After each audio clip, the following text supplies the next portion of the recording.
Our dear, loving, and patient Heavenly Father, we're so very grateful for this opportunity we have to be able to meet today, to be able to discuss our opinions and thoughts. And we're so very grateful for the opportunity we have to be a part of BYU Idaho and to gain our education and to broaden our minds. And please us that we'll be able to um, uplift others around us and to have a great rest of our day and feel the Spirit throughout, and especially tomorrow. And we say in the name of Jesus Christ, amen. Amen. Thanks. So I guess our discussion, as always, is supposed to take an hour. I don't know if we're going to have a full hour on this one. But yeah, there's not a whole bunch. Yeah. I want to cover at least 30 minutes so they don't get too upset. Were you able to read through most of it, Alexis?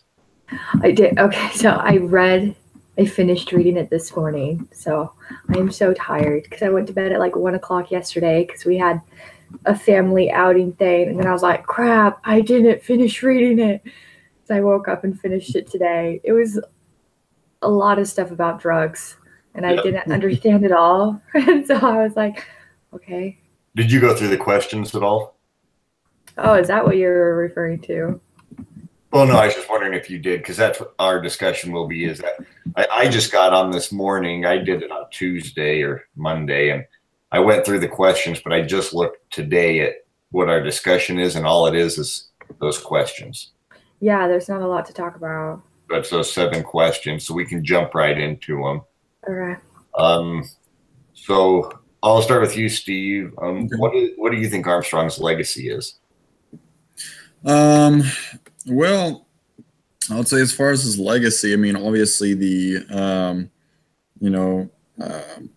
think obviously he was a very good cyclist and everything, and that he was actually, he did a good job as far as performing, but at the same time, everybody kind of knows him for his legacy as just being the guy that took steroids, or the guy that was the one that was taking drugs during the Tour de France. And so his legacy is not necessarily a really good legacy known to a lot of people, kind of like just a lot of the people in the the MLB. They had a big one too. Yeah, the MLB had a huge steroid problem too at one point in time. I think it was like the early 2000s or something. So similar situation. I don't think necessarily it's a good legacy that he left behind. It's a legacy of this is what not to do in sports. Alexis, what do you think?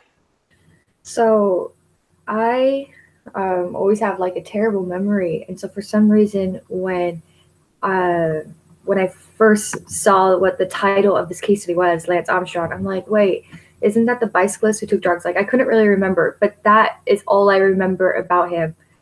Basically, before I read this, is that, oh yeah, he's the guy who did drugs. So for me personally, and I think a lot of people, like what Steve was saying, his legacy is not very good. They don't remember him really, at least I don't think. I never remembered him for his great, outstanding performance, what he did when he was younger. It's more about how he cheated in every single tour is all I really remembered. In that he kind of got caught, but then got away with it, but then came out about it later. I don't know. I thought that was confusing. Right. To always like constantly deny it and then be like, oh, by the way, I did do this. It's like, I don't know. I thought that was weird.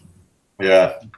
So, I don't know if you guys would have seen my answers. I posted them in the board, but I kind of think he has a dual legacy.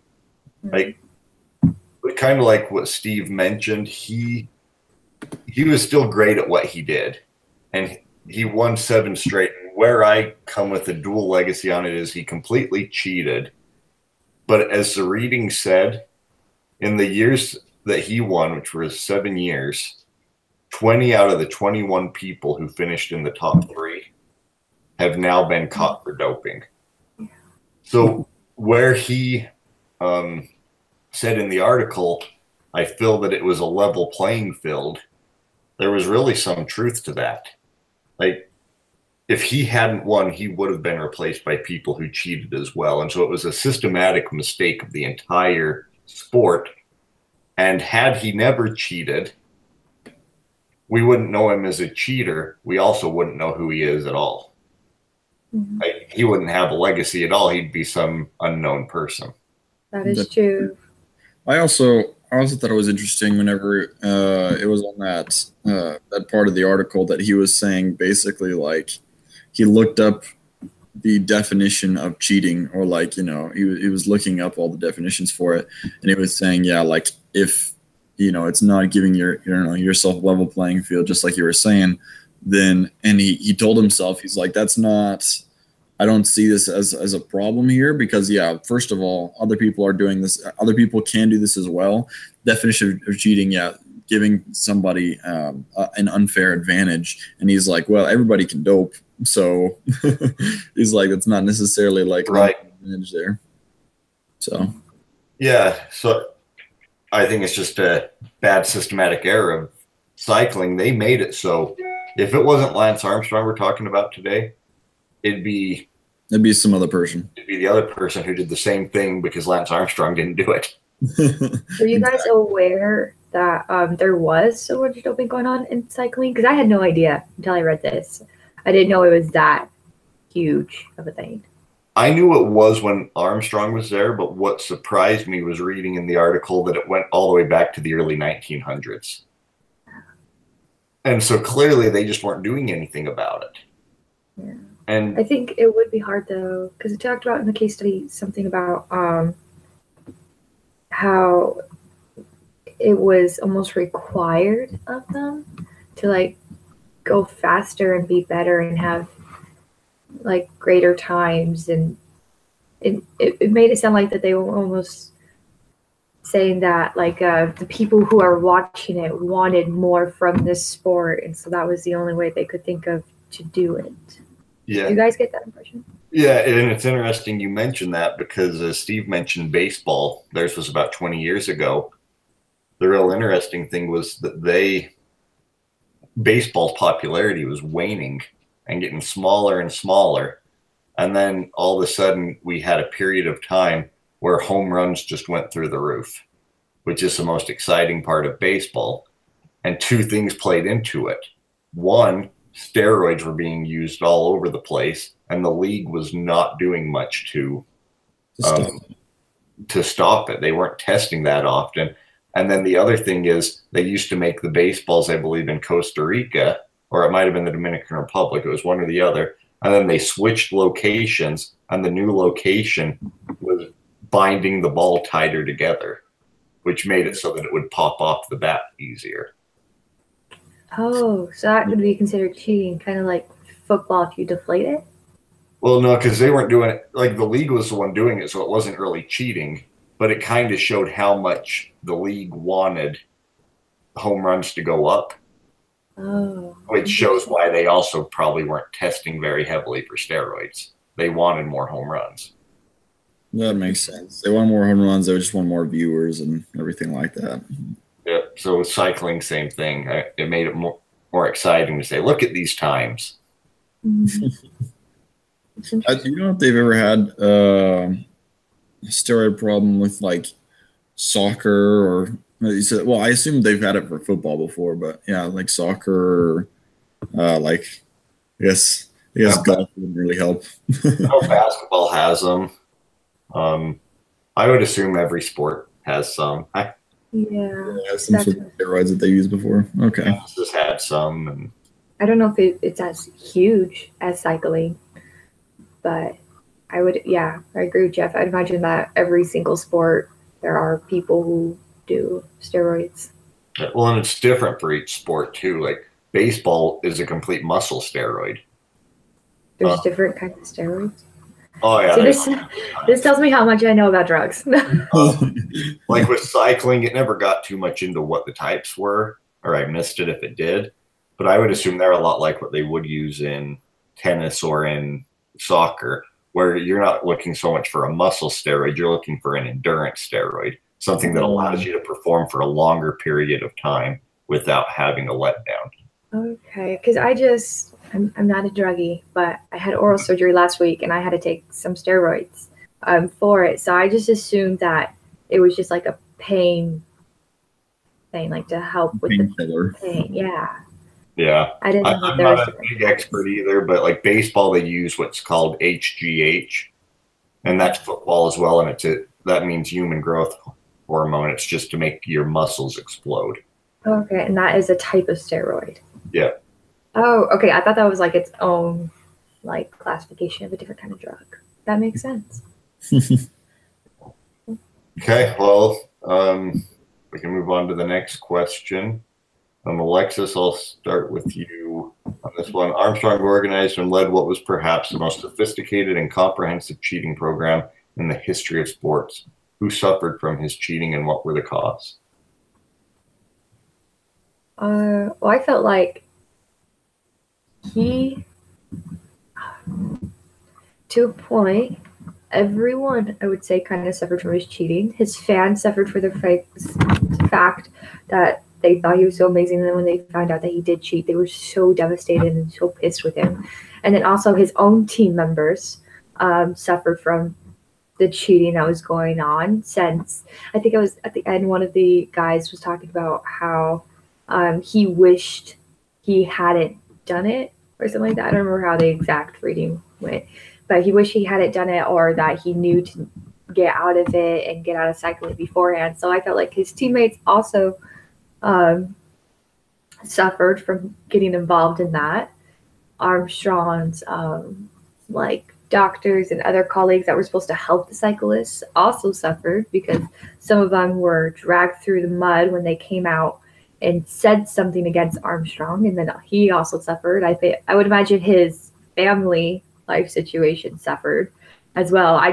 In my head, it's like everyone possible in this scenario to a point felt a different type of cost towards it. Does that make sense? Yeah. Steve, what do you think?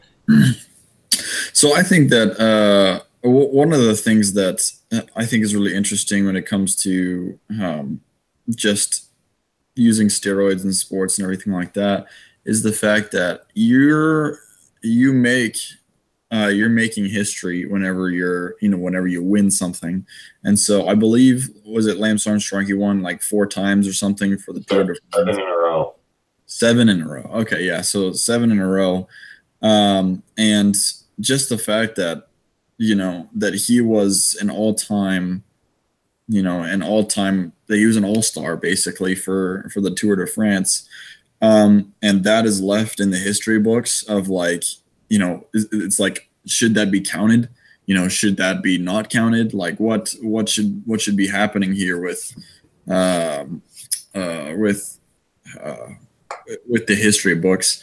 And I'm a big fan of just like learning history and learning who won what or who was the winner of everything like that. And if you look at, especially like I was talking about baseball, there's a lot of different records that were like the top records. It's still the top records today, and that was only because of the steroids that players were taking. And so it's like, okay, well, really, were they really a winner, or was it really just because of these drugs that they were winning? And so you have to take that into account. And for the most part, I would say it's because of the drugs that a lot of these people were, made history, or actually were, getting the home runs or the winning 7 times in a row for the Tour de France. So I think it affects people in that sense as well. And just like, that's the legacy that was left there. And it's just like the kind of, it's just putting a bad image for I guess the cyclist sport, or just like, anything like that. But I think, yeah, just people that are looking back on history, or just people that, again, the fans, and again, also I would say, just like Alexis was saying, the teammates as well. I could definitely see how that would, how that could kind of screw them over too. Yep. Yeah, I mean, as far as what counts, I'm pretty sure they have taken those 7 out of the record books. But what do? You leave it vacant, and anybody who has the internet can find out who won. All right. I think as we're looking for who suffered, I think Alexis did cover it really well. I I kind of looked at the question, who suffered the most? And that's an unknown, because who suffered the most is whoever it was that was the best cyclist in the world without doping. Mhm. Yeah. But for all we know, the top 20 were all doing it. And maybe if nobody was doing it, we'd have had the same result, just a slower time for everybody. Yeah. So I would say also Lance Armstrong himself probably suffered one of the people that suffered the most as well. I mean, yeah, obviously the person that was doping the least that made it the top. I kind of feel bad for whoever that would have been, because I mean, he was doing the right thing. But Lance Armstrong himself, like, he had this great name of winning the Tour de France like 7 times in a row, and then all of a sudden, like, everything comes crashing down. Everybody thinks he's a terrible person. So honestly, he kind of he just he screwed himself over in a sense. So. And if you're sounding dramatic, it's like Lance Armstrong. What he suffered was like his soul. His soul suffered from doing all this crap and having others and encouraging others to do it too. Yep. Exactly. Well, I'll start on the next one. It says, were other riders, Hamilton, Landis, and those who testified too loyal to Armstrong or not loyal enough? So I actually kind of take issue with his teammates, because they didn't come into this completely in the dark and like, hey, now you're going to have to cheat and you have no choice. They made lots of money off it, just like he did, gained lots of fame because it is a team sport. And then they were very quick to try to throw him under the bus so that he'd take the fall for everybody and say he's the one that put us up to it. So yeah, I didn't have too much compassion for them. I felt like they were trying to take the easy way out and say, well, we're not the cheaters. We were forced to do this. Yeah, I would say the same for that as well. I mean, just kind of riding the bandwagon there and just trying to get their name to fame. So yeah. I'm not gonna lie, for me, I didn't think of it that way. But now that you say it, makes sense. But I did initially feel kind of bad for them, because when how do I explain this? Sorry, my stuttering's coming out because I can't think of how to put my words together. When you guys talked about how they were trying to put it on Lance Armstrong, I see that now that you pointed out. But also, it kind of seemed like in their interview, I can't remember if it was, I think it was Hamilton, how he talked about he just wanted to come clean with it and feel better about it. And so, and it reminded me of like the repentance process, and how when we do something wrong, we have to, like, actually take the proper steps to correct it. The way he was trying to correct it, I wouldn't necessarily agree with him by putting it on Lance Armstrong, but he was, I feel like, taking a good step in rectifying the situation. Yeah, and I can see that. And I also don't know if Armstrong should have handled it as bluntly as he did, trying to just go after everybody that was coming after him. But I kind of just feel everybody should have taken their own lumps on it. And you were part of this thing. You may not have been the team leader and not the one winning it, but you took the steroids so that he could win as well. Yeah, it's not like they were twisted, their arms were twisted into it. They were willing. If they wouldn't have done it, they'd have found someone else that would have. And then they could have been clean from it themselves. But once they decided, hey, I'm going to take this step, well, that's on you. You can't just say, oh, it was that guy. He told us to do it. Yeah. What was the guy in the article where they were doing the blood doping thing, which I'm actually surprised that one's illegal. But the blood transfusion?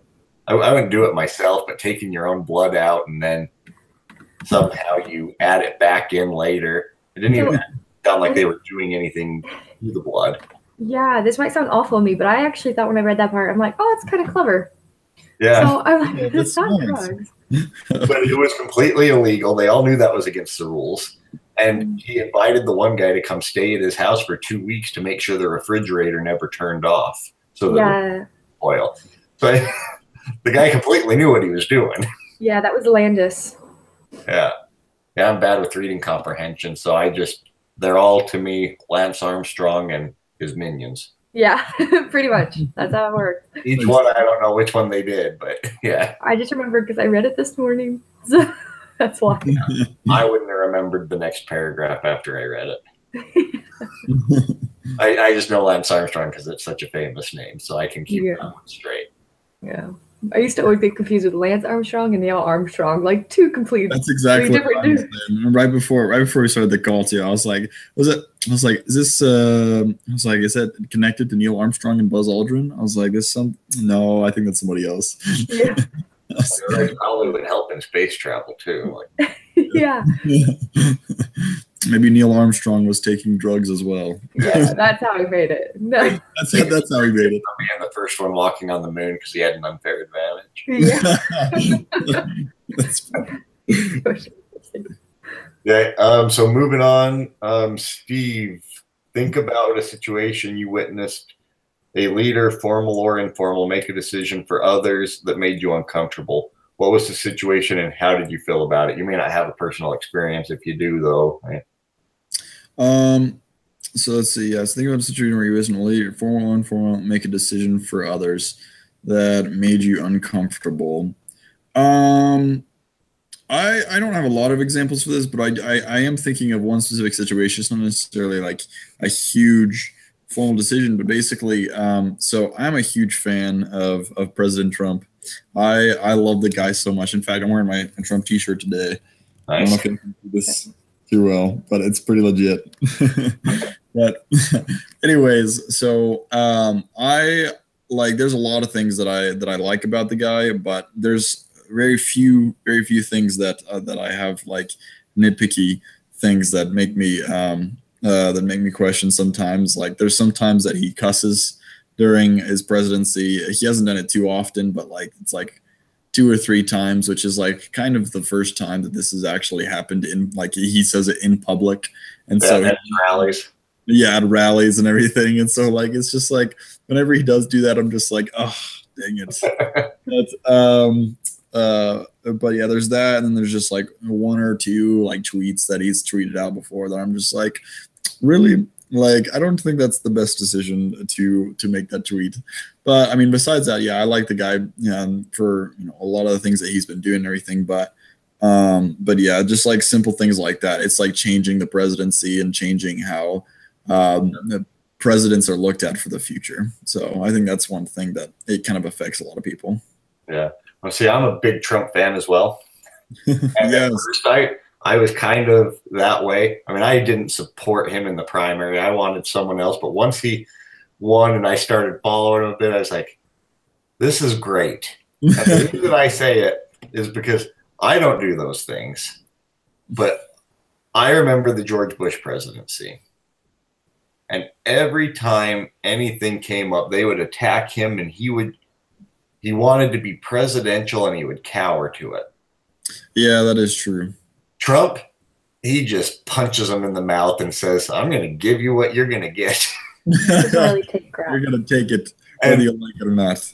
And his poll numbers just keep going up. It's funny because if you listen to the media, they make it sound like the guy's toast and has no chance. And you look at his approval numbers and they're hovering right around 50%. I know. And you're just like, wow, that's not too bad, because they keep saying they're just like his approval numbers are terrible. And you're just like, well, actually, they're not. Like, his approval numbers are higher than his poll numbers were the day before the election. Yeah. Oh, right. I remember. Yeah. I remember that. And he still won. So, Alexis, did you happen to have a example you'd like to share on that? On witnessing a leader do something that made you feel uncomfortable? Not made me feel uncomfortable, but it did make me think of how, kind of a church standpoint, you know how sometimes in the church we're like, oh, we're so scared to offend people, and we don't want to say something like that will upset people, because people can be really touchy at times. And it made me think of, like, this hasn't happened for me, but sometimes if like an apostle apostle or prophet say something, some members in the church get super offended by that. Like when Hinckley changed it to, or said that we should only have like one set of earrings in our ears, like some people got really pissed and left the church. I feel like sometimes people find excuses to be upset with leaders for making that decision, but what they don't realize is that actually comes from God. So it's kind of like we have to, whenever I think a leader does kind of say something that seems like they're overstepping the bounds, we need to, I don't know, not jump the gun always and really think about it. That was just kind of where my mindset went, is how people do get so easily offended, but it's sometimes it feels like they're looking for an excuse to be offended. Right. Exactly. Sorry to take away from your Trump. No. Talk, but I just like talking about politics whenever I can. It's kind of my example when I was on the school board. So our superintendent, which I mean, I had lots of qualms with the guy. You could tell he ran the district in a way where they would have their meetings without the school board around. The school board's in charge of the decision. And then when you got in the meeting, it was a total think tank. They had decided what the decision was going to be, and all of them were going to be on board with it. And they had done this for over 10 years before I got on there. And the school board would always just let them do it. And you could see how uncomfortable all of them quickly became when a 27-year-old, because that's how old I was when I got on there, got on and started saying, no, I don't agree with that. I don't think we should do it that way. And you could tell that they were all uncomfortable that somebody's standing up to this guy. Yeah, they're all looking at you like, who is this guy? Like, he's questioning him. By the time I was off the board 4 years later, and like I've told you before, it's the fourth largest district in the state of Idaho, so it's not a small one. I was the chairman of the board, and we had three of us that were fighting them tooth and nail on everything. And you could tell they were just uncomfortable because some of the administrators, if we would talk to them privately, they agreed with us.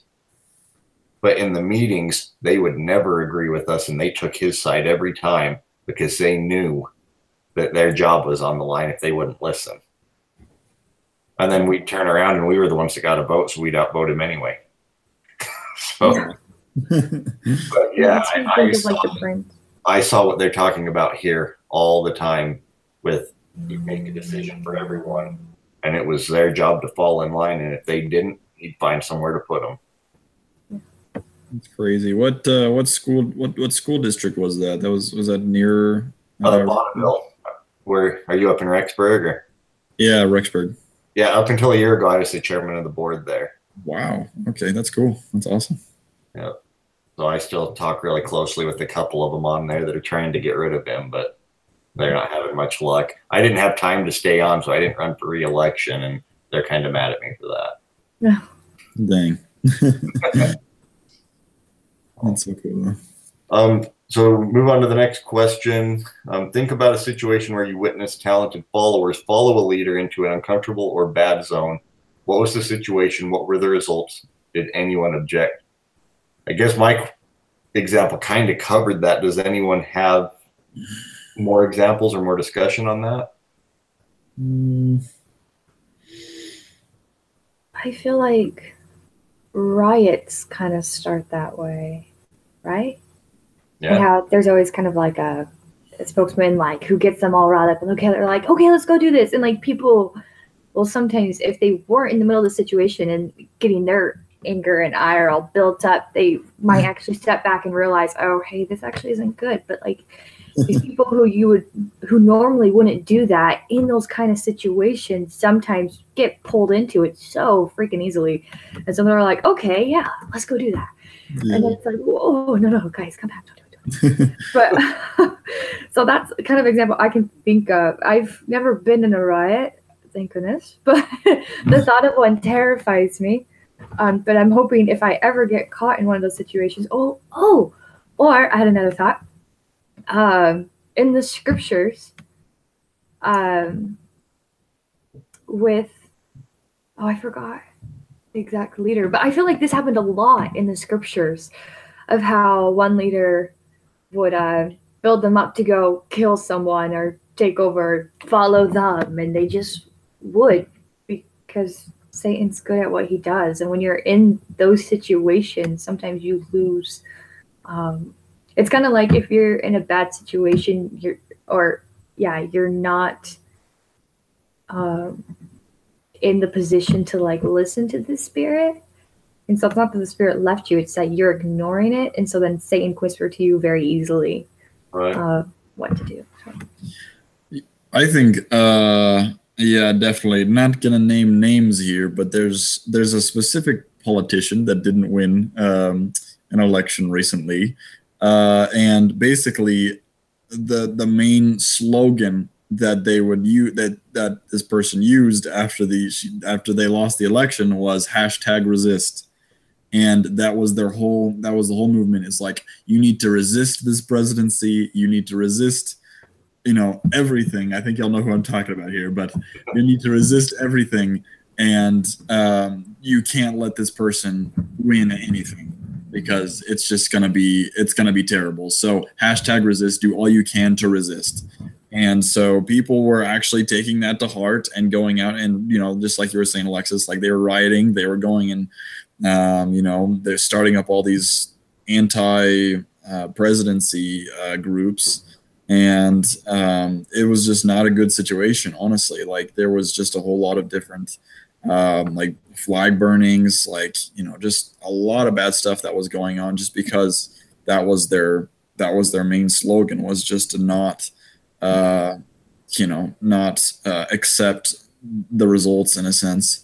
And so that just by itself, honestly, I think that's the worst thing that you can do whenever you're in a position of power, is lead people to want to go and start a riot, or want to go and like, if your main slogan is to hate on somebody else, then I don't think you're doing it the right way.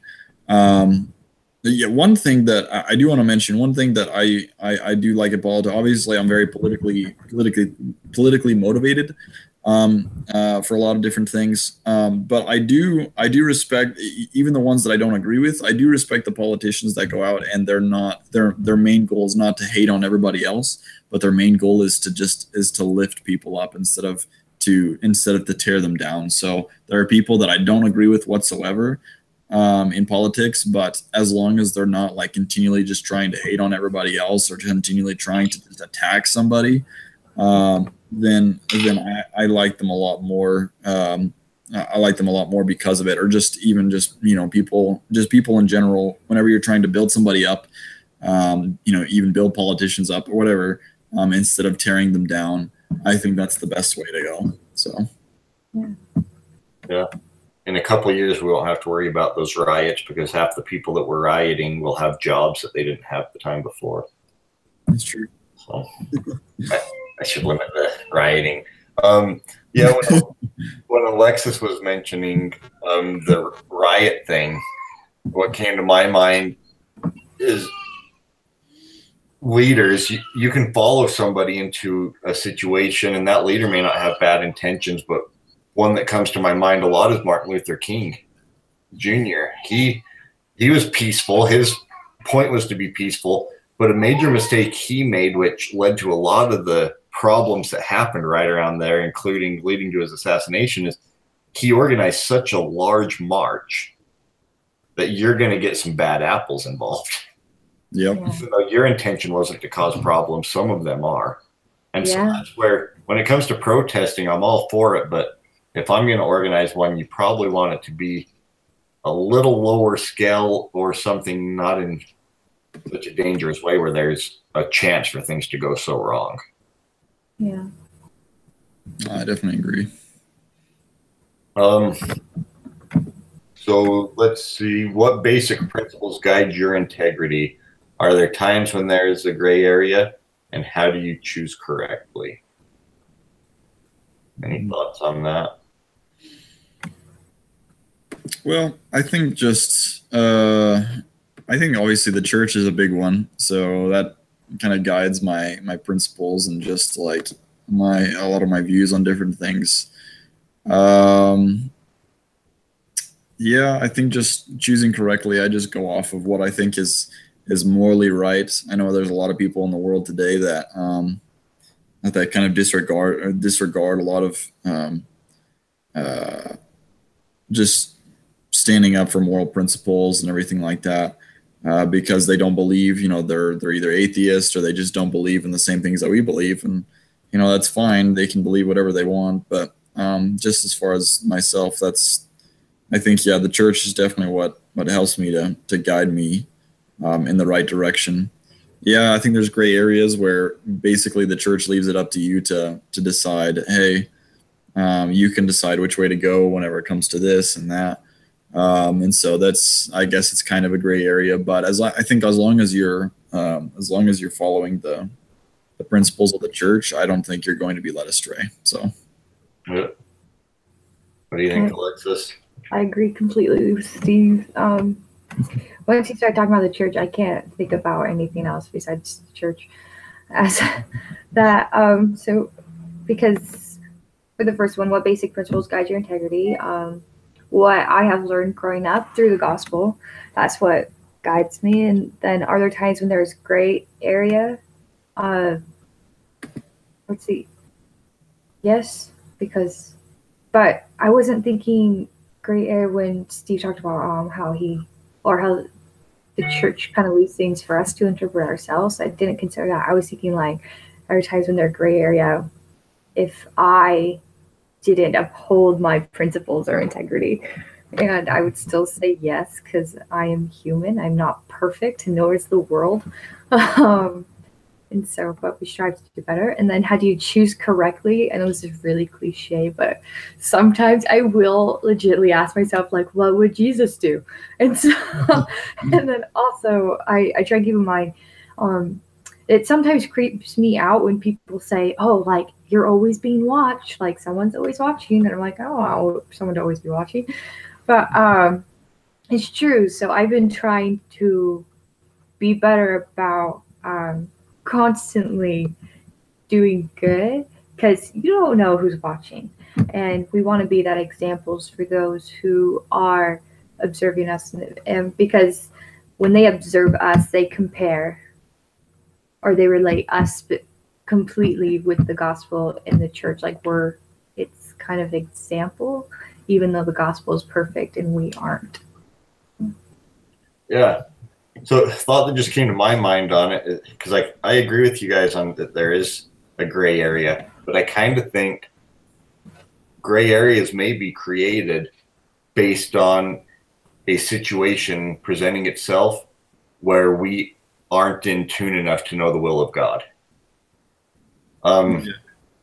So that's where the gray area comes in, is having to decide what is God's will here.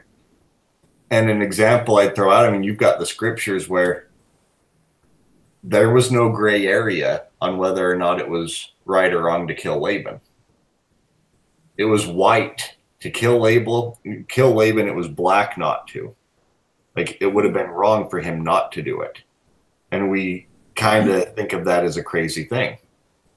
Whereas, I mean, a personal example I could come up with, not that I've been in the situation, but that could happen, is throw out the possibility of getting a job to provide for your family on it. If you're in a situation where your kids have no food to eat and you have one choice to steal a loaf of bread and the other choice is just to let them die, the right choice is to steal the loaf of bread. The wrong choice is not to. Now, to get to that, you have to throw out that there's other possibilities. You could go get a job, you could do other things. But if those were your only two choices, your number one obligation is to take care of your family. Yeah, that is true. There are, I mean, like, we don't necessarily have to worry about I don't think like a Laban situation in our day to day, but there's definitely situations where, we have to choose between two alternatives that are not necessarily the best alternatives just because of the situations that are presented in front of us. And so it's all about deciding which is the lesser of evils sometimes, and just picking between two options. And so, I definitely agree. I can't think of one specifically right now, but I know there's been times before where I had, like, there was two options based on, just happenstances that I had to choose between two options. and it's not necessarily the best of options. And I'm just like, okay, well, should I do that one or should I do that one? And it was just like, they both don't seem very good, but let's go with this one. And so I guess just, whatever presents itself in your life today, you need to just make sure you just try to do what you think is best. And, as long as you're trying to follow the Spirit, I think, again, I think you're going to end up okay. Yeah. And I guess the only point I was trying to make with it is that if you had Christ standing right beside you and you could turn to him and say, what should I do here? There never will be a gray area if you completely know his will. I think it's important to make sure to have Christ with you, because I have said before, like, which is the lesser of the two evils, like Steve said, but I don't know if I completely agree with that. Sorry, Steve. Just because it's like for Joseph Smith, he was like, well, which church do I join? And honestly, his answer, it wasn't like which one is the more true. God was like, none of them are true. So I really think it depends on the situation. God might say, yes, choose the lesser of the two evils, but he might say, don't choose any. Because, I don't know, in this circumstance, like, evil may just be straight up evil. So that's why I have mixed feelings about it in this situation. Kind of where I would disagree with that, and not so much disagree, but put it in situational, is when Joseph Smith was asking which church to join, there was no church that offered the saving ordinances that are required to return back to God. And without those saving ordinances, you cannot come back to God. And so there's no such thing as saying, well, the Methodists are the closest, so I guess I'll go join with them because they offer me something. Now, if you put it into a political standpoint, where I voted for Donald Trump on the basis of the lesser of two evils, and now I've come around to, heck yeah, Trump, I'm voting for you because I like you next time. But when I'm going into that election, we're not talking saving ordinances. What we were talking in my standpoint is a vacant Supreme Court seat and more Supreme Court seats that are going to come open.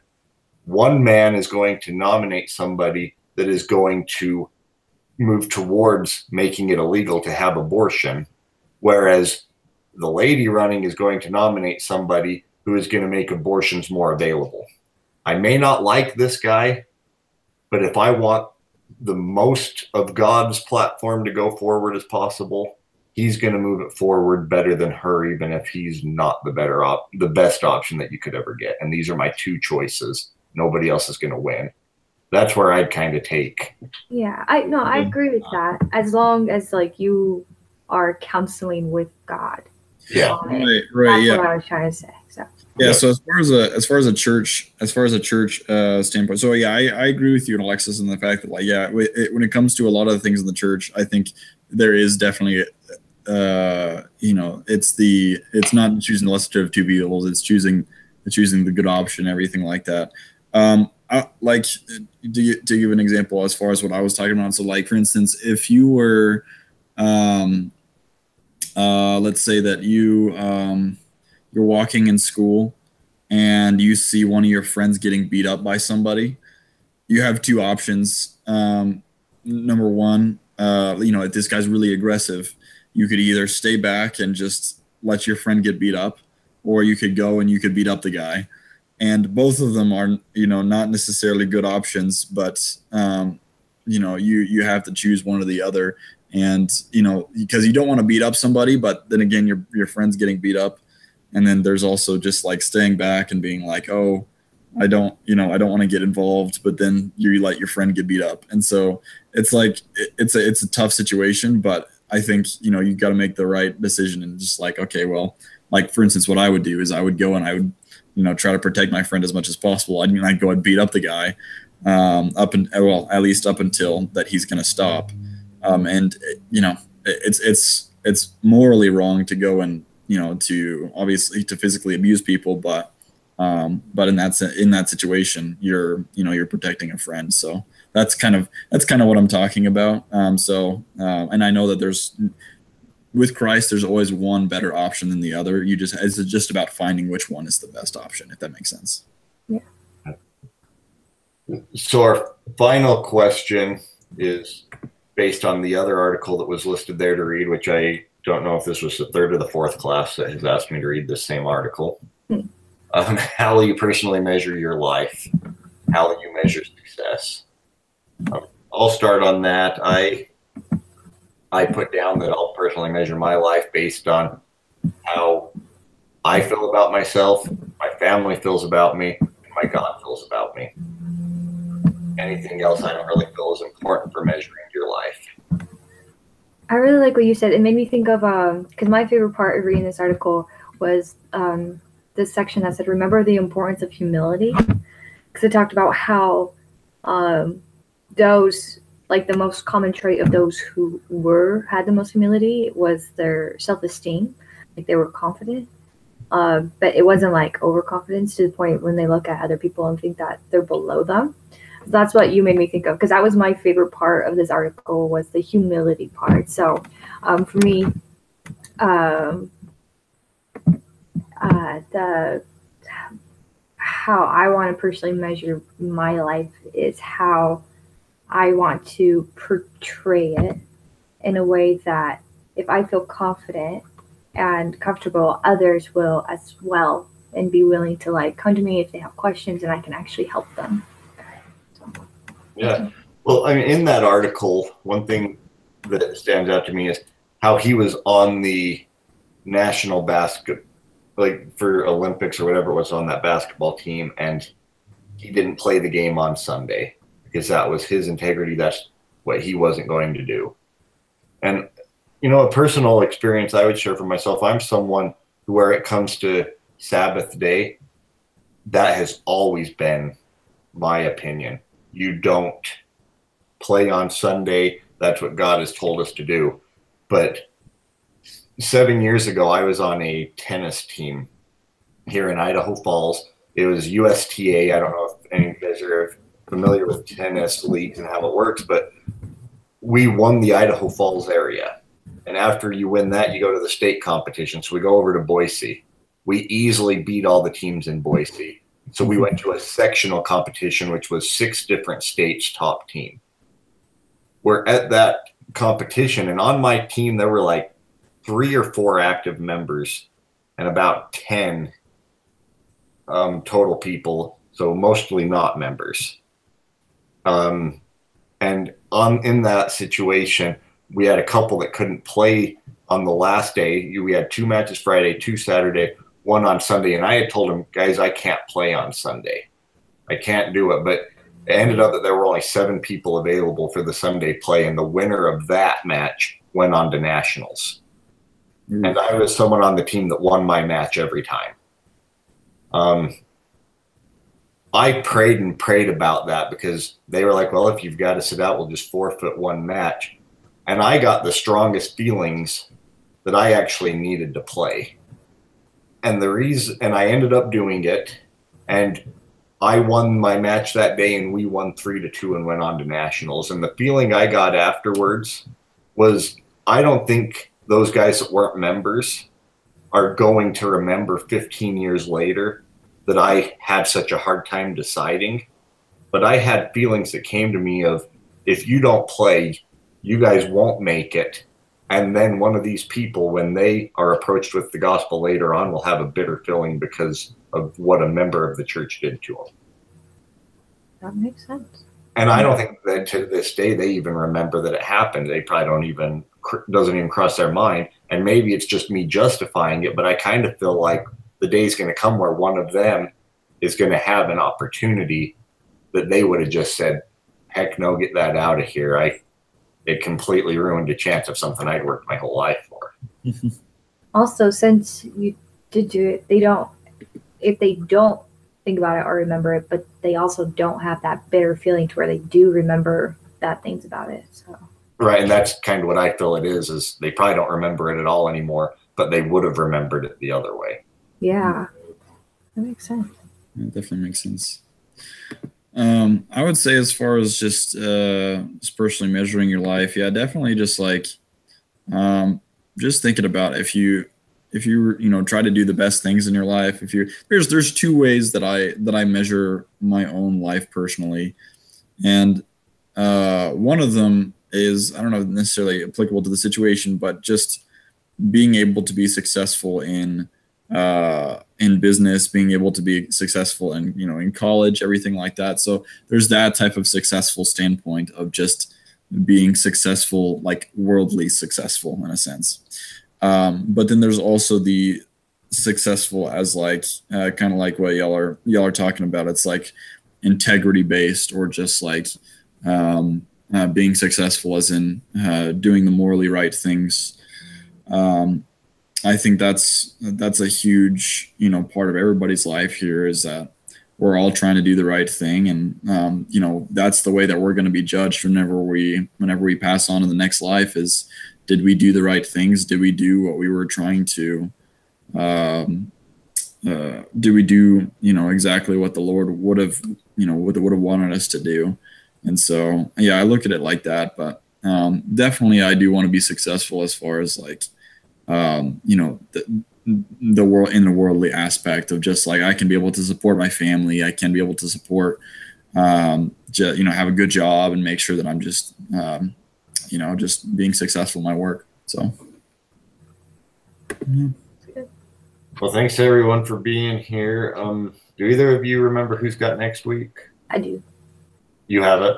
Yeah. Okay. It looks different. Did you look at that yet? I kind of glanced at it. Yeah.